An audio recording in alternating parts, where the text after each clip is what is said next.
السلام علیکم ویورز، آج میں آپ کو براعظم افریقہ کے شہر ایتھوپیا کی ایک ایسی مارکیٹ میں لے کر آیا ہوں جہاں پر تمام چیزیں بارٹر سسٹم کے اوپر فروخت کی جاتی ہیں، یعنی کہ ایک چیز دے کر دوسری چیز لی جاتی ہے۔ یہاں پر پیسوں سے کوئی بھی چیز نہ خریدی جاتی ہے نہ بیچی جاتی ہے، صرف آپ کے پاس جو چیز ہے وہ آپ اس کو دیں گے جس کو اس چیز کی ضرورت ہے، اور وہ اس کے بدلے آپ کو دوسری چیز دے گا۔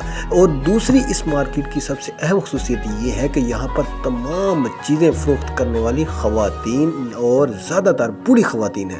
یہ خواتین ہی یہاں پر تمام بزنس کرتی ہیں۔ آپ کو یہاں پر کوئی بھی مرد نہیں نظر آئے گا جو یہاں پر کام کر رہا ہو، جبکہ اس کے مقابلے میں اگر ہم اپنے ملک میں دیکھیں، نظر دوڑائیں اور تجزیہ کریں تو ہمارے یہاں پر عورتیں یہ کام نہیں کرتی۔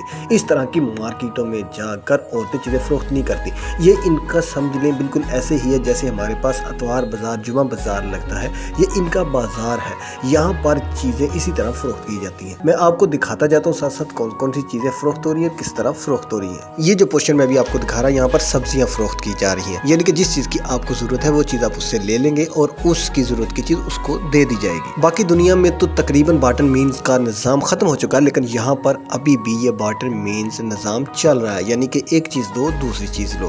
یہاں پر پیسوں سے بہت کم چیزیں فروخت کی جاتی ہیں۔ ابھی یہ میں آپ کو جو دکھا رہا ہوں یہ آٹا ہے۔ یہ ایک کیلے کی طرح کا پودا ہوتا ہے جس کا اندر سے گودا نکالا جاتا ہے۔ اس گودے کو ایک جگہ پر دبا کر اس کو نرم کسی طریقے سے کر لیا جاتا ہے، پگھلا لیا جاتا ہے، پھر اس کو اس طریقے سے گھونا جاتا ہے اور اس کو آٹے کی شکل میں چینج کر لیا جاتا ہے اور اس کو پھر فروخت کیا جاتا ہے۔ اسی سے یہ روٹیاں بناتے۔ اس کے ساتھ ساتھ آپ لوگ ان کی صفائی کے معیار کو دیکھ لیں کہ یہ لوگ دنیا سے کتنا پیچھے ہیں۔ اسی لیے کہا جاتا ہے کہ افریقہ آج بھی دنیا سے بہت پیچھے ہے، یعنی کہ انہوں نے ایسے ہی زمین پر یہ چیزیں رکھی ہوئی ہیں جن کو بہت حفاظت کے ساتھ اور صاف ستھری جگہ پر رکھنا چاہیے، لیکن ایسا نہیں ہے۔ یہ جو تمام چیزیں فروخت کر رہی ہیں یہ ڈرائی فروٹ والی مارکیٹ ہے۔ یہاں پہ تمام چیزیں ڈرائی فروٹ کے لیے جو ہم یوز کرتے ہیں وہ والی چیزیں فروخت کی جا رہی ہیں۔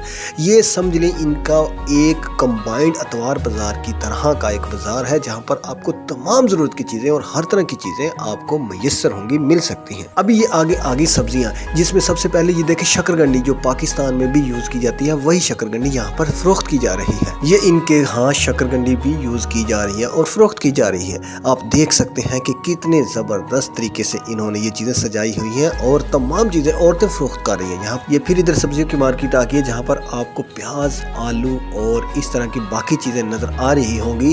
یہ تمام چیزیں یہاں پر سیل کی جا رہی ہیں۔ آلو اور پیاز تو تقریباً وہی طرح کی شیپ والے ہیں جو پاکستان میں یا ایشیا میں یوز کیے جاتے ہیں یا اگائے جاتے ہیں۔ یہ دیکھ لیں، اس کے ساتھ انہوں نے باقی لہسن اور ادرک وغیرہ بھی رکھا ہوا ہے، شملہ مرچ، پیاز، یہ تمام چیزیں یہاں پر مل جائیں گی اور اسی طریقے سے سیل ہو رہی ہیں کہ ایک چیز دو دوسری چیز لے لو۔ اور دیکھیں آپ کس طریقے سے انہوں نے یہ تمام چیزیں رکھی ہوئی ہیں اور پورے ایک کھیت میں انہوں نے یہ بازار لگایا ہوا ہے اور اس بازار میں یہ تمام چیزیں فروخت کی جا رہی ہیں۔ یہ دیکھیں، یہ پورے کھیت میں ان کی مارکیٹ لگی ہوئی ہے، تمام چیزیں اسی طریقے سے فروخت کی جا رہی ہیں۔ لیکن اس چیز کا آپ نے خیال رکھنا ہے کہ یہ لوگ بہت ہی لڑاکو ہوتے ہیں، بہت جلدی لڑائی جھگڑے پر اتر آتے ہیں۔ آپ نے اس چیز سے بچنا ہے اور ان لوگوں کے ساتھ زیادہ بحث نہیں کرنی، اور اگر آپ وہاں پر کسی بھی طرح وزٹ کے لیے جاتے ہیں